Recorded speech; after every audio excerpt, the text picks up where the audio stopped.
What is going on, you guys? Welcome back to the Dead Box Podcast. My name is Cisco, and with me is our local Milsim Boaz. Hello. And today we are actually going to be talking about what you need to bring with you to a Milsim event. Now, the idea of this topic is, people want to get started into Milsim events. They've been playing casually for a little while now, and they just don't know where to start or what they should prepare for or what to bring. And we just want to provide a little bit of insight on that. Yeah, not only that, but kind of bring more awareness into, I guess, the Milsim sphere, right? Because a lot of beginner players, or even players that have been playing for a very long time, right? It's usually just like the casual pickup games on a Saturday or Sunday on a weekend out of field, which is, by all means, still a blast. Like, I still very much 100%. enjoy it. Yeah. But for those who are curious, like, what else is out there? Like, what other variations or to what scale can Airsoft scale up to?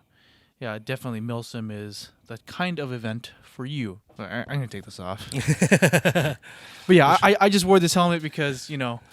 Milsim. Oh, I am Milsimming. So, It was full of BBs. Yeah. So just, why don't we go over like a quick intro to what exactly is Milsim? So, Milsim stands for military simulation. So originally, back in the day when Milsim was a thing, it was basically like a very large scale airsoft event that usually will have like hundreds of players, playing at the same time. But it is more story or objective oriented. Yes. So there's not always like a clear winner or loser, but it was more to, I guess, simulate a military operation. Yes. So, there's varying degrees of seriousness, I guess you could say, but you're basically LARPing. Yeah. You're basically live action role playing. Yeah, and a lot of these event organizers, a lot of them are prior military and stuff, so that they bring some form of authenticity to these events. But oftentimes, the main goal is just for you to be immersed. Yes. Yeah, into this. So there is some negative stigma sometimes associated with that, but generally, actually, in my experience, there's actually a solid amount of people that are actually current or prior military that go to these events because they are so much fun. But the main goal is to, I guess, simulate what would you say, like a military-esque scenario. Yes. With a ton of people. Yeah. So when I go play casually, you pulling me over? Okay. When I go play casually, I typically like to play more objective-based games. And during these military simulations or milsims, there are like 5 or 10 of those type of objectives that you need to do and to consider. And then on top of that, you are running in a more organized team because it's typically one team versus another, but within that team you have the different squads, what their tasks are for to object during those Milsim events. And there are the different levels of Milsim as well. Me personally, I've gone to more beginner, intermediate-esque Milsims where it would be either a one-day event or over the weekend, but it's not a consistent amount of play. You'd maybe start Saturday morning and the day at 5 p.m., they'll do a night game for a few hours, and then you'll pick it back up Sunday morning and then play until 5 p.m. again, and then that'll be the end of the day. Versus you've done more extreme Milsim events. Yeah, so I mean, just kind of touching about what you said earlier is there are different scales to Milsim. I don't think one is more like one is better than the other, or one is more extreme than the other, but there definitely are different scales. So, for example, like what Cisco does, he does a lot of like one-day events. So you play all day. Or what he said is he does like a discontinuous kind of thing where like you play during the day and then you take a break at night and you come back the next morning to, play another day or something like that over a weekend. Sometimes there's even Milsim events that last less than one day. Yep. Yeah. So, for example, like one of the Line Claws Milsim events that we went to, or I personally went to with some friends, was called a Tactical Challenge. Yeah, the airplane. Yeah. So we went to like an airplane graveyard.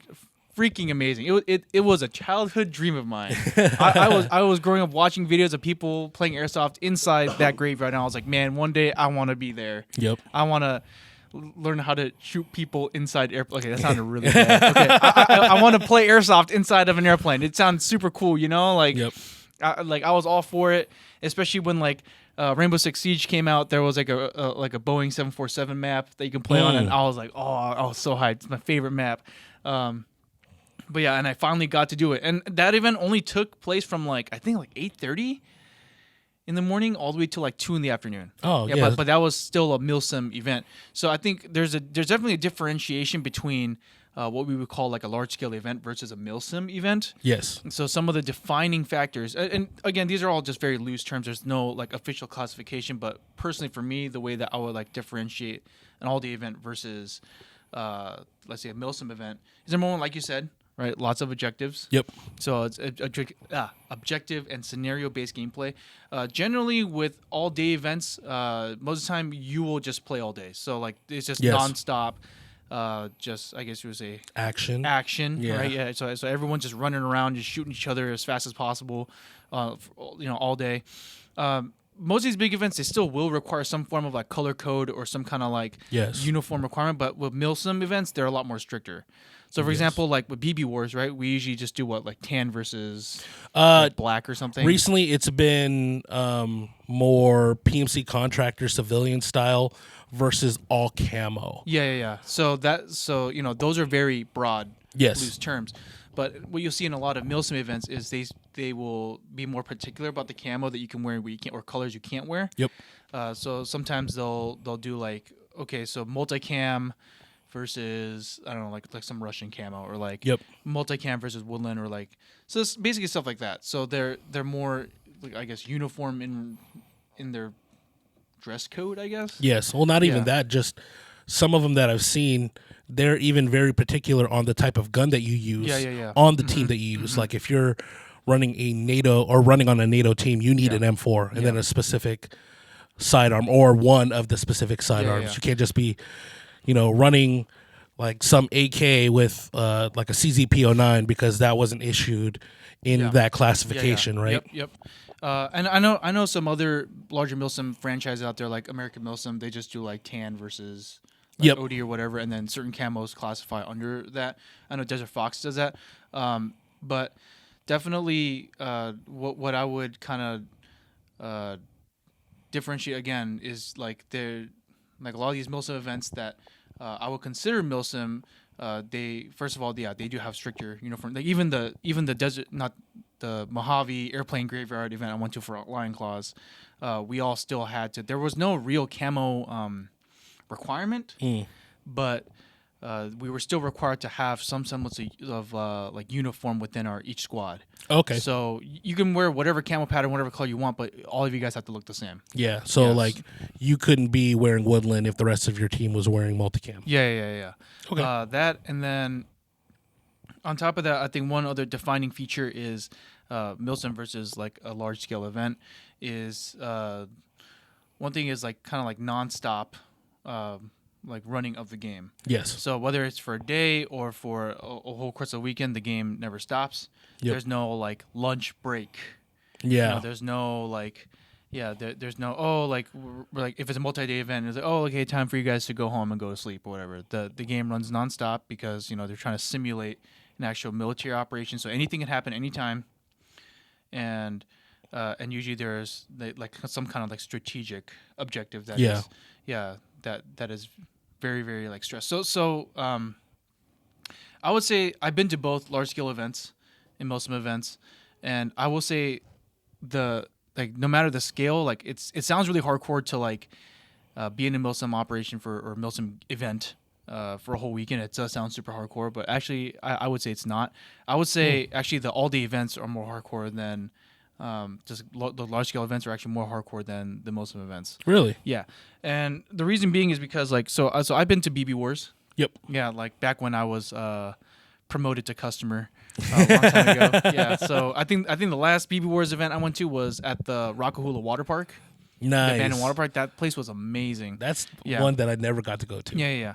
But that, and I've been to Desert Fox events. So for both events, like they had regulated like times to like like the game's over, time to like go eat. Or game's over, time to go home. But during that time, it was just nonstop conflict because everybody like wanted to get action. Yeah. So you just had like hundreds of people just constantly fighting the whole time. Yes. Yeah. Versus like like I'm a frequent customer of Milsim West, so I do have a dedicated team that I go out with. And we basically just like lollygag, we like LARP for a whole weekend. But in those events, even though it's longer in duration of time, I would say it is less intense physically, because the first thing we do is we set up like some kind of like like base of operations, so like a forward operating base basically. FOB. Yeah, and so we make sure that everyone gets situated. Like where are all the squads housed at, because they and Milsim West in particular they break down an actual like unit structure. Oh, that's another defining feature. Yeah, all the events usually, they don't really care too much about unit structure, unit cohesion. They're just like, oh yeah, like you guys are just with like your group of friends. Yep. Yeah, or like like you meet people that you play with on the day of whatever. You guys get all buddy, and whoever you guys want, just group up however you guys want, and then just go like go do your thing. But at these larger Milsim events, especially for my specific example of Milsim West is, they take the immersion very seriously. So even before the event starts, everyone organizes. So everyone gets a head count and everyone gets a roster. So who your platoon leader. So basically, it starts out at a platoon level. So there's multiple platoons inside your, I guess, like your side, right? Yep. And then so there's platoons, and then within those platoons you have your platoon leader. So that guy basically is one of like, usually it's a staff member. So they're usually current or prior military. And they're the ones who are basically allowed to like boss you around, Yes, and tell you where to go, what to do, and then underneath that, each platoon is it's made up of squads. So you usually have a squad of usually like 9 to 10 to 15, I don't know, like depending on how big your group is, right? They organize you into squads, and then from the squad, you have a squad leader, which either can be a staff member or usually they'll appoint a squad leader. Okay. And then from that squad leader, they'll basically they're all allowed to also boss you around or whatever. And then within the squads, you have each individual fire team, and then from each fire team, you have a team leader. So they have a very organized set structure on how how the players are divided up. Yeah, that's pretty crazy. So when we get to the Milsim event, right, like a lot of time is just a good amount of time spent on organization, right, making sure all your guys are there.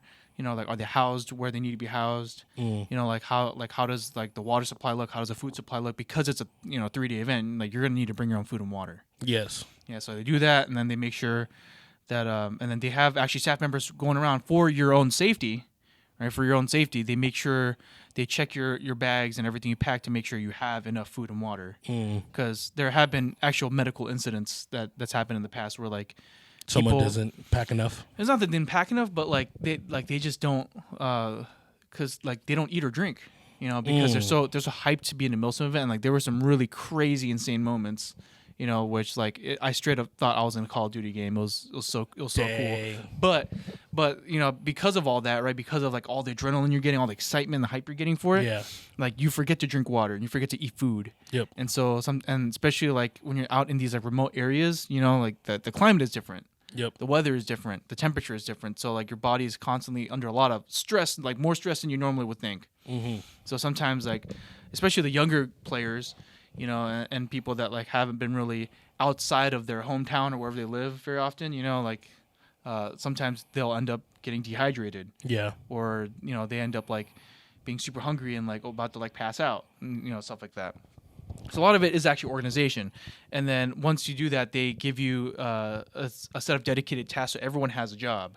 Okay. So they'll have people like, patrolling the base that we set up, like posting up security, making sure that we don't get ambushed. Yeah. And then we have, we'll basically like rotate through patrols. So basically they'll select a squad or a platoon of guys, right, to go on patrol. I guess a better term is like you're just looking for trouble. Yeah. I guess, right? Whether we're getting information on enemy movements, like if they're setting up like camps or like machine gun nests or whatever, like out in no man's land, right? Then we get a better lay of the land. We have people patrolling that area to make sure like we stop any incursion or attack on our base. Yeah, and then So is the security different from the patrol, or is it the Yes, same thing? it's different. Yeah. So base security is literally like you're at the Wow. perimeter of the base, making sure that like nobody is approaching you. And the security is going on 24/7. Yeah. So they usually Wow. rotate. Yeah, they usually rotate out. So Dang, yeah, down to so schedule. yeah. So they get everyone on rotation. Yeah, and then. And so everyone gets a chance to, like patrol, get some action. But so the action just happens. Like I think the action is more intense When it happens. when it happens. Then like your big day event, right? It is more intense, but it happens. I guess was it less frequently. So there's actually a lot of downtime. And also you need to sleep, right? Because the game technically never ends. Yeah. So if the enemy team wanted to ambush you, sneak up on you at 3 a.m. while everyone's sleeping. They can do that. They can kill you in your sleep. How does that work? Because So do they need to be wearing eye pro at all time? Yes. So Oh, wow. Yeah. As specifically for Milsim West, the rules is you have to be wearing eye protection at all times. Wow. Because anything can happen. Yeah. Yeah. Like there have been times where some Russians actually the Russians, because we're playing NATO, the Russian team or whatever, they actually decided to attack us literally at like 2 a.m. Yeah, and they were bringing out like their blank fire modified AKs and stuff. Yeah, so it fires blank cartridges. So like and you're just in a room, just doof, doof, doof, doof. Yeah. Oh yeah. my goodness. I've actually had a team leader one Milsim West event that he bought his modified AR-15. Yeah, there's a barrel plug and everything, so it won't shoot anything out of it. But he had blank cartridges in there. He was firing that like right next to my ear, and it was super loud. Oh my god! Did you have ear pro on? I didn't have ear pro Oh on. Yeah, my that's what I'm goodness. saying. So like anything can happen, and so like when you let your guard down. So for me, like I ended up getting complacent because I was on guard duty for like 2 hours. Yeah. And we were right on the edge of like what we call no man's land, right, where we're not controlling that area of land. And I was just lollygagging with my friends, just like messing around. I took my helmet off. Yeah. Because I was like, nothing's gonna happen tonight. I had my, I was a LMG gunner, for that event. So I had my LMG just sitting down on the ground next to me. And I was just messing around, like shooting the shit. Yeah, exactly. And then all of a sudden, I hear blank fire, and then all of a sudden I feel BBs, like I hear them like landing right next to me, and I realize, we're under attack. Yeah. Yeah, and so. Oh Yeah, man. I was so unprepared. And then my squad leader next to me, or team leader next to me, he pulls out the air and just goes, "Oh, there's contact!" And he starts, squeezing the trigger away right next to me. I was like, "Oh, that's so loud!" And then I was like, it was at night, so I was like looking around, trying to find my helmet because it had like the ear pro attached to it. So I grabbed it and I slapped in my ear pro as fast as I could, and then I realized, I need to be shooting back. I don't have my gun on me, so I was like looking around for my gun. Oh man. Yeah, I mean, it was some intense moments, but you know what I'm saying? Like, so it's been like a few hours of time where nothing happens. Yeah. Right? Technically, the game is live. Yep. Right? Anything can happen. But then when the moments, like, conflict does arise, it gets very intense. So I actually prefer that more than just an all-day event, because the all-day event, like, usually typically what happens is, like, the first, like, 45 minutes to an hour, everyone's on turbo mode. Yeah, so everyone's that is true. running around and everyone's shooting at everything, and like literally like you'll be shot from like 5 different angles at once sometimes. Like it's just absolute chaos, which is fun. Yes. That can definitely be fun. But then like usually by the 3rd hour everyone's gassed out. So then so what I noticed is like everybody just kind of at that point, everyone kind of establishes like territory. Yes. Right. So like, however far the teams decide to push out, that's kind of where they keep it. Yeah. Then they stay. Everyone gets complacent, and then everyone just sits behind a piece of cover, and then they start playing like BB lobbing wars. Okay. So I have been to a few like all day events and then the weekend events, and I'm really used to that. So, I do notice what you say a lot, where the first like hour or so, everyone is just like hopped up on adrenaline, ready to go, and then it starts to calm down. But for me, I know I'm playing the long game, so what I will typically do is like, okay, game starts, everyone does like their full rush. I'm like, all right, cool, let them establish the ground, and then we'll like me and my friends, we'll get up to where they are. I'm like, all right, cool, now we need to start pushing forward or completing our objectives, especially because it's limited in time to the day. We're like, okay, we need to complete all of this to make sure we get all of these points across. And For those types of events, there's typically been like a declared winner. So like how many objectives did you complete? What wasn't completed? What did they complete? Did the objective did they complete mess up something on your end and back and forth? It's this whole puzzle entanglement of chaos. And when you're in that scenario, like what you said, it's just constant fighting. There isn't really any downtime because everyone's getting in the action. So for me, even though I'm moving slower, my adrenaline and my all my senses are like revved up to 100 because I'm like, okay, like, oh, I saw movement. Was that a teammate? Like, can we verify? Like, oh crap, do we have contact? It's just all these small little things.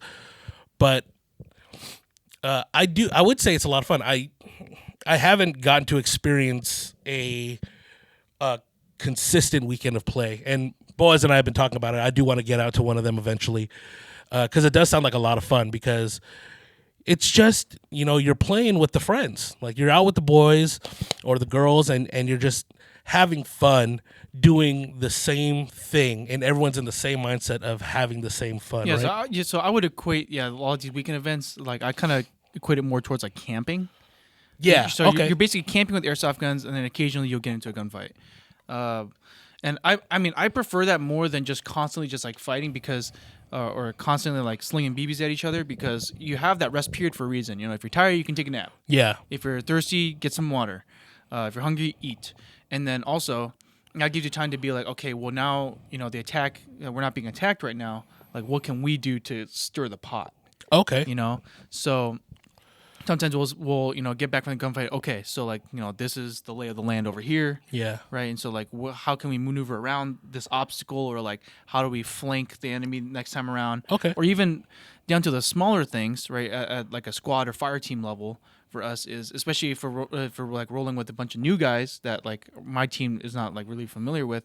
Like we'll do some like team building exercises or stuff like that. Okay. So sometimes we'll be like, okay, well like there's housing units over there that we saw the enemy were like holed up in. Like why don't we practice some like room clearing drills, or why don't we practice like moving in and out of cover, or like communicating and stuff like that. So that way like it gives us time to really like re-strategize and rethink what we're doing. Yeah. Whereas if you're in all the event, like you're just kind of stuck with what you got and what you're currently doing.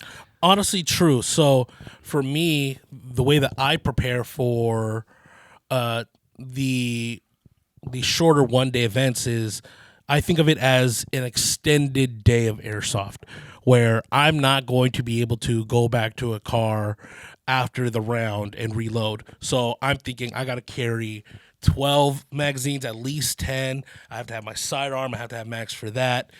I got to have BBs, a speed loader, hydration, maybe some snacks in my backpack. I have to have access to everything. I have to have my eye protection. For me, I even carry like backup eye protection in my bag just in case, extra batteries and whatnot.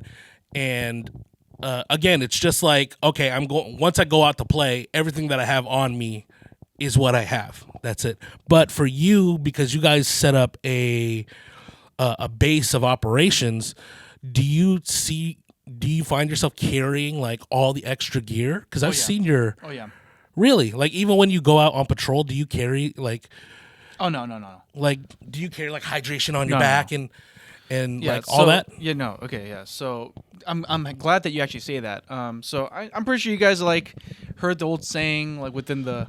I hate saying this word, the tactical community. Whatever, right? It's like you have some like ex-army or ex-marine dude or ex-special forces dude that always talks about like, oh yeah, how do you set up your plate gear? How do you set up blah blah blah? And they always say like, oh, mission always dictates gear. I think it's like for us airsofters, that's like the closest thing that we're gonna get to like when it comes to like mission dictates gear. So when we go on like patrol and stuff, you want to be light. So you don't want to carry around like a ton of water because you know that you're not going to be out there for too long. Yeah. Or even if you get into a gunfight, the gunfights are not going to last hours at a time. Mm. It's going to be like 20, like anywhere between 15 to 30 minutes maybe. Okay. Of you actually fighting, and then usually we wipe a squad or we get wiped and we walk back to our base. So we only really care what we need. And even like or even example like if I'm posted up on guard duty, like I'm not going to wear my plate carrier. Or I'm not gonna wear, like my helmet or whatever. Like sometimes like like sometimes the best way to go is just like, I have like my multicam, like clothes on or whatever, and I'll have my rifle with me, my belt with a couple mags, Okay. my pistol holstered. That's it. Wow. That's all I need because That's very minimalist. yeah. Because sometimes like I'm posted up inside a building, so I'm gonna be shooting out of a window. Yeah. Or best case scenario, like if we brought tools and stuff, I can like punch out a murder hole out of a building. Is that allowed? Yeah. Okay. Yeah. So because of that, right? Like I don't need all the gear. If I go on patrol, right, and like there's depending on the route that we're choosing to take, sometimes I'll take more gear with me, sometimes I'll take less. Okay. Yeah, just the expectation of like how long are we going to be out there? Okay, and that is, you're able to do that because of that extra time. Like you have a planned time to patrol. Yeah. You have downtime, Yeah. so you know what to expect at Yeah. the time. So And then sometimes sometimes when like things are getting really bad, like if we get like security does a bad job and we get like surprise attacked or whatever, sometimes I'll literally just like have my underwear on and then just underwear and then I have a rifle strapped on me and I just go just to respond to my goodness, just to respond to the enemy movement or whatever. Or sometimes if I have time, I'll put on my belt and I'll just run out in my underwear. Dang, that's crazy. It's happened before. Yeah. See, for me, it's like I need to take everything with me. I can't leave anything behind because I don't know if I will be coming back here. Yeah, definitely. So that's the mindset that I have. So as I said, I typically pack for an extended day of airsoft. So how do you pack? Like what is on your checklist of items? Yeah, so typically with most Milsim events and most larger events, actually, if you guys have not experienced this before and you guys are curious or you guys want to try this out, most event organizers will send you an email with the checklist. Things you need. First of all, yeah. So if they don't, then maybe use this video or this podcast as a rule of thumb. But generally, most event organizers, they will send you a checklist that you need. And again, most of it's provided for your safety. So for me personally, things I will need. Well, number one, I needed something that I can carry all my stuff in.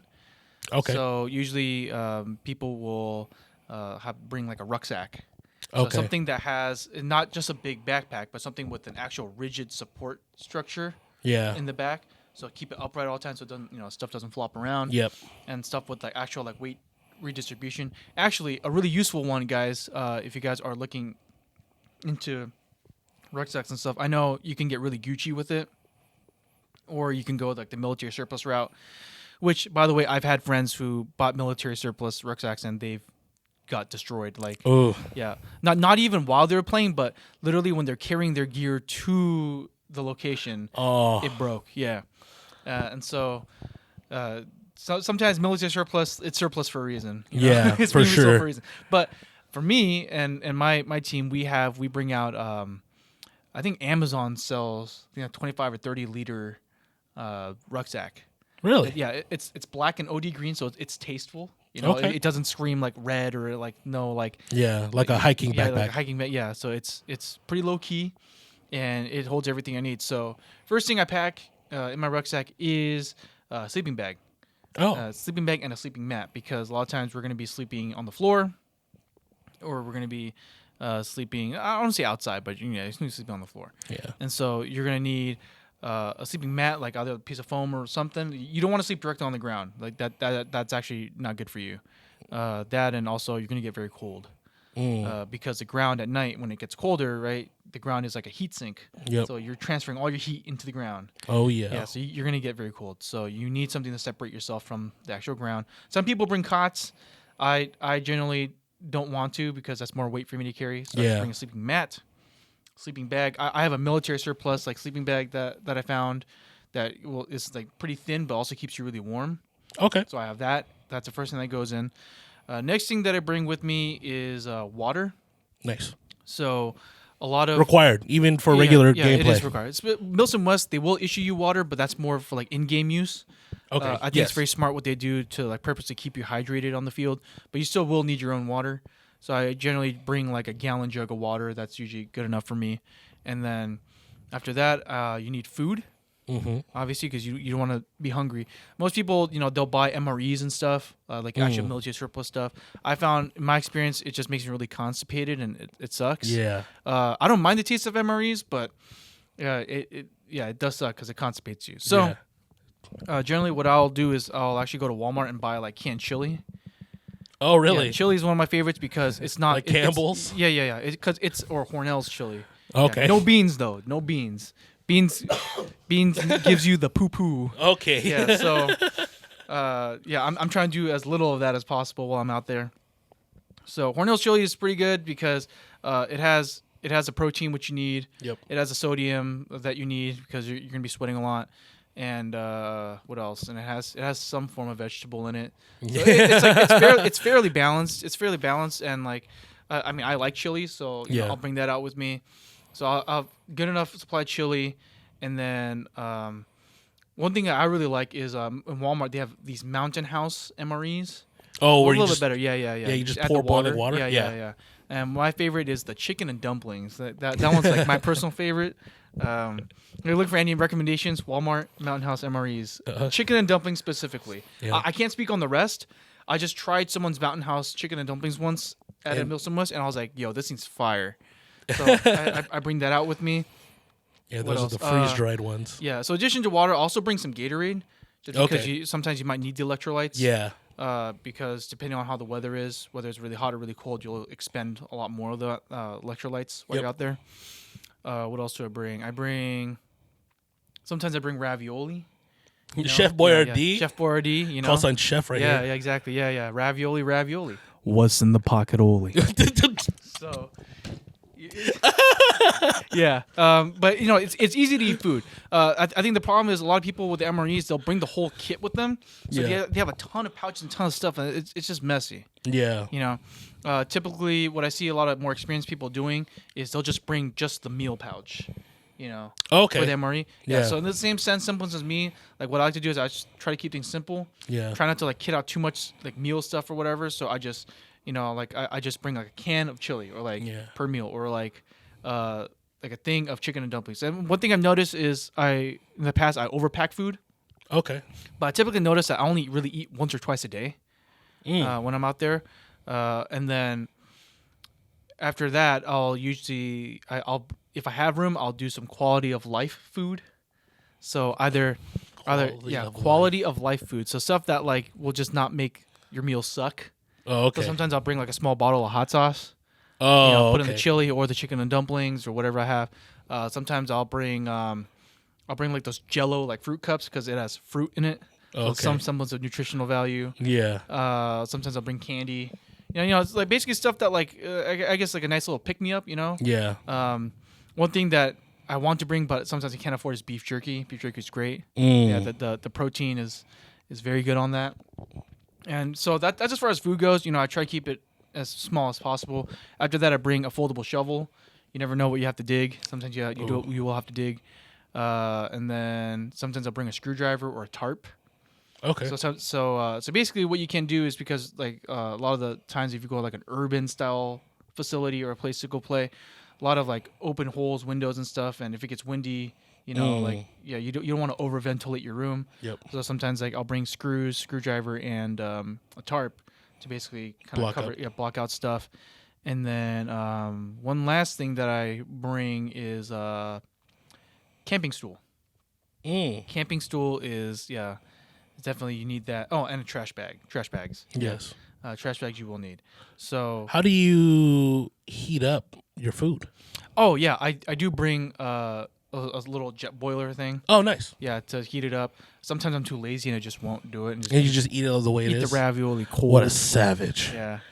Sometimes I just don't. That's care, a man's man right there. I don't care. Yeah. And then a couple other things I think I forgot is I have one of those tin mugs that you get at the camping section at Walmart. Oh, the ones that you can actually put on fire. Yeah, because I'm a caffeine addict, so I also take some small packets of like prepackaged coffee. Oh, like instant coffee. Yeah, instant coffee. Yeah. Because I'm a junkie, so I need that to function. And then, dang, I was gonna say one more thing, but I think that's pretty much it. Oh, baby wipes. You need baby wipes. Yeah. So for those of you princesses out there that need a shower every day, listen, I can go at least 2 to 3 weeks without taking a shower if I don't have to. But you said weeks? Yeah. But I've done it before, but that's because there were no showers available. But Yeah. but the thing is, I'm just telling you, I don't care. I do shower every day. All right, so don't. I hope so. Yeah, don't. What are you talking about? Okay, but I do shower every day when I'm in civilization. But when I'm not in civilization, I can. Out of necessity, you are able to do Yeah, that. yeah. I hear I that. can do that, and I don't have a problem with it. But Yeah. yeah, for those of you guys who absolutely need to take a shower every day, bring some baby wipes with you. Yeah. You know, so you can wipe down your whole body. Yep. You know, you can wipe down the sensitive areas. Yeah, those Yeah, crevices. and also if you do decide to take a poo poo or a pee pee out there, sometimes there might not be facilities available, so you might have to. That's when the foldable shovel comes in handy. You know, you dig a hole, you pop a squat. that was actually another question. Have that I had. a buddy post up guard duty security for you, so that way you don't get shot or taken a poo poo or a pee pee. Yeah, so And then you pinch it off real quick. oh my goodness. And then you use the baby wipe, right, to wipe it all off, right? You put it all back in the hole, and you just cover the hole. we don't need a detailed explanation on. It can get more detailed. There's some really funny bathroom stories, okay, actually. So that's funny though, because I was gonna say they don't have any type of porta potty or anything. They do, but Oh, they do. They do, but what I'm Sometimes saying you're is, not able to get to it? Sometimes you're not able to get to it. Sometimes Oh. like you end up on patrol or whatever, and then Yeah. and then Nature calls. Yeah, nature calls, and then sometimes like we'll radio back to our leadership and say, hey, like we cleared out like all enemy presence over here in this area, and they're like, okay, cool, stand guard for an hour, just in case they come back, and let us know if anything happens. And so sometimes that happens, and so we're just posted up inside a building, or out in the middle of nowhere, and we're just chilling. And doing and, nothing. and sometimes that chili, that ravioli is going to want to make it's an making exit. it's in the fast lane of your Yeah. digestive tract. So sometimes that happens, and like we're gonna have to do something about it. So that's when things like the folding shovel or other things might come in handy. Dang. So Okay, so it sounds like you typically, like what you said earlier, you're packing for your camping, and then you just happen to bring airsoft with it. yeah. So basically, like, my rucksack and stuff, I will take it out when I go camping. Yeah. and other things, because the gear is just very universal. Yep. And then, but in addition to all that, I'm carrying this rucksack on me, with my plate carrier helmet. I have my my camis on me and stuff. Yep. And then on top of that, I'm carrying my main gun. I always bring a backup gun just in case if something goes wrong. And with is my that in primary. your sack too? It's either in my sack, either I lash it onto me, or I'm carrying it. Ooh. And then, depending on the Milsim West event that we go to, sometimes we like to just bring extra party food, Okay. like extra snacks Yeah. or drinks, cold ones with the boys, like in a cooler that I'm rolling that. So like I'm actually carrying a lot of stuff. Yeah. Yeah, but once we get into the base, like You just set it up. It stays there. Yeah. It stays there. And then because you're using it, your food and drinking everything over the weekend, you're not carrying as much back. Ideally, Yeah. yes. Yeah. So the goal is to use up Yeah. your resources. Because for me,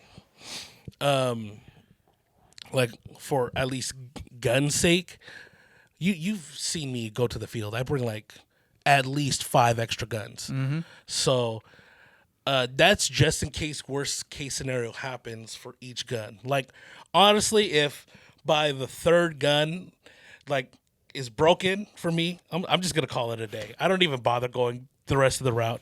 Bro, you don't even play more than 2 games. That's because I'm socializing. I No, it's talk a 'cause- lot. No, it's because you're out of shape. No, No, it's I 'cause am you're out of shape, but I play. Actually, it's games. funny because I play more when you're not there than when you are there. Because Boaz typically has to leave in the morning. I'm gonna put this helmet on as cap. That's cap. Because Boaz typically has to leave earlier, and then I just, for some reason, I get the motivation to play more later on in the day. Because I'm just catching up. For me, it's like I want to spend time with friends, and I play. If like the game is starting and I don't have my stuff set up, all right, whatever. I'm not gonna rush to get set up. But for those Milsim events, like I'm in the mindset of I'm gonna play this whole time. I'm going to do every single thing, and I'm going to work with the team, my friends, and get it done. But I just haven't gotten to experience that long weekend of what you guys did because would you say you're a little bit more stressed out throughout that 3 days because you're on guard? You're like at any moment I can get capped. I think the first night definitely is like that. Really? I think my first time ever going to a Milsim West event, and the first night it was like that. But then I will definitely say this. I would say that there's always that low level of stress, being like, oh yeah, like someone could shoot me at any time, kind Yeah. of deal.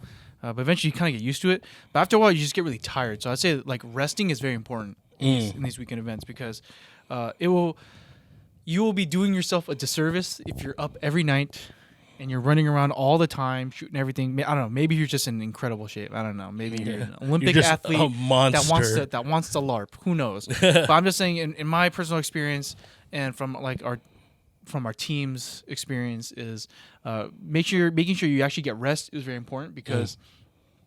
You might not know it, but you're exerting yourself, more than you usually would. Both or Milsim events that primarily go to is in Georgia Air Force Base in Victorville, just because it's a bit closer to us.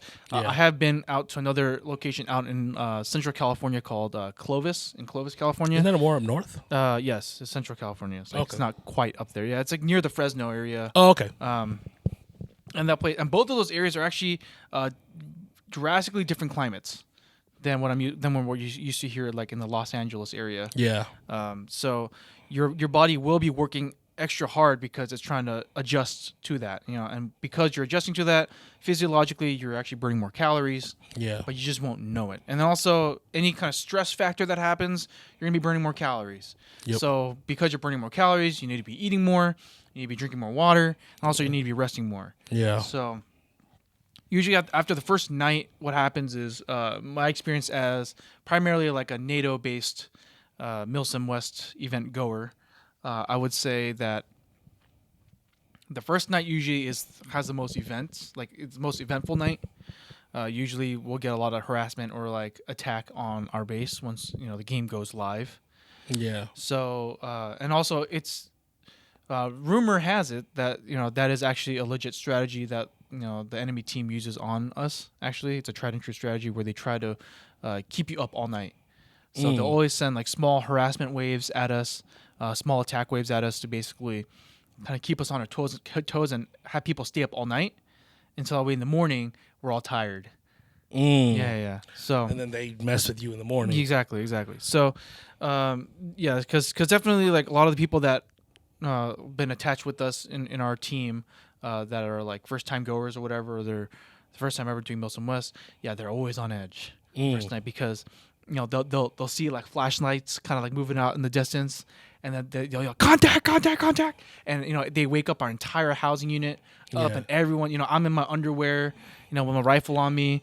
And I'm like, what is it? And then I look through their night vision goggles, or if I rented my own, I'll put them down and I look through, and I'm like, okay, well, like those lights are at least like 500, 600 feet away. Like, man! Like there's no way that we're gonna shoot them, and there's no way that they could shoot at us.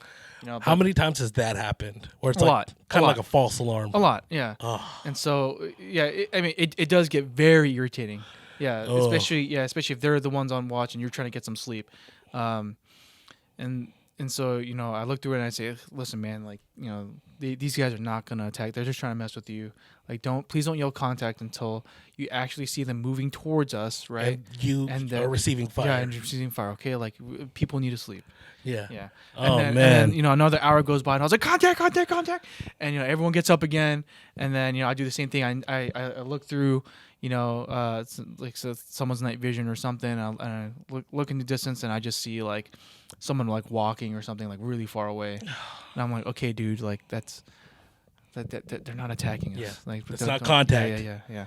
Like if you see anything suspicious, right? Just keep your eyes peeled. Don't say anything. And then like if they get close to us within firing distance, right, and maybe 200 feet or closer, and if you see them like making moves towards us, then you can yell contact. So stuff like that happens. So by the time that like experienced or not, you're gonna lose sleep. Yeah. And if you're a light sleeper, sometimes people like to pop off blank shots. Like blank fire rounds at night. So like you're gonna stay up. usually the first night, and then in the morning you're gonna be pretty tired. And then whoever your leadership is, they're probably gonna make you do stuff because you paid for this event, so you're gonna have to do stuff. Yeah. So you're gonna do stuff. You're gonna be tired. So making sure that you get enough rest throughout the day is very important. There's a lot of photos of me sleeping. Yeah, my friends love to take pictures of me while I'm sleeping. It's kind of weird. Yeah, but they exist. And and then throughout the day, sometimes like some teammates will be awake, will be better rested, and they'll go out and do their thing while you sleep, and then vice versa. Like you might be going out doing things, they might be sleeping. Yeah. Well, that's cool though. I mean, you're working as a team to make sure the jobs are completed. Yeah. So particularly at the Milsim West events that we go to, there's no real like winning or losing. It's just like let's just create like a crazy cool experience for people. Yeah. To see like what it might possibly, like a fraction, a small little like sample taste of like what it might be like overseas or whatever, or like or why don't we just create some crazy event where everyone just kind of like we treat it like it's real life, but it's not. So there's like a suspension of disbelief. Yeah. That's cool. That's more or less what it's about. Yeah, but definitely. Staying well rested is very important at these long day events because you're not going 110% turbo mode, like you're not going sicko mode like for the entire weekend. Like it's just physically it's not very feasible for you to do that. Yeah, I mean if this was a real life thing and adrenaline's gonna carry you. Yeah, for sure. So maybe but we're out there to have fun. Yeah, and to stay safe. So like you can't be going sicko mode. For the whole 72 hours, so you will need to sleep. And sometimes you'll be surprised, man. Like you'll just knock out. Like there have been times where I literally slept through like an entire gunfight. It was super funny. What the heck? Yeah, because like you're just tired, man. Like oh man, that's nutty. Yeah. I mean, I guess it is all dependent on the event, right? So depending on the event that you're going to and how long it's going to be will dictate what you need to bring, what you need to prepare for, what you need to expect mentally and physically. But let us know what you think in the comments below. If you had anything specific that helps you during a Milsim event, put it in the comments. Let us all know. So maybe we can pin it so we can give correct information or good information out to the public. If you want to see more podcasts from us, make sure you subscribe, give us a thumbs up, and support us directly by going to airsoftgi.com. We need it more than ever now. Shop online and use the Wombo combo. It helps us directly, and we'll see you guys later. Yeah, and before we sign off, sorry. No. Yeah, so I just hope that this kind of like shed some light on, I guess, the Milsim side of Airsoft. Oh, yeah. By the way. Because, Airsoft is a fairly diverse hobby. We do have like the quote unquote Milsimmers and the speed QP guys and the casual day players, and all of it is great. Like they're all great niches or different subcultures within the hobby. But just to give you a taste of what what the Milsim side of Airsoft kind of looks like and how it feels like, I would say just to sum it all up is you're just camping with the boys. Yeah, you're camping with the boys with airsoft guns. Respect that. Yeah, and and you could take it up to you could take it as seriously as you want to. Some people just lollygag. Yep. Some people do take it a bit seriously. But yeah, at the end of the day, you're just camping with your friends. Yeah. Shooting airsoft guns, shooting each other, and I would definitely recommend that everyone try it at least once. Mm-hmm. Try to experience it at least once. Because it is a totally different experience than you actually going to like a field on the weekend. Yes. And like playing for like a few hours.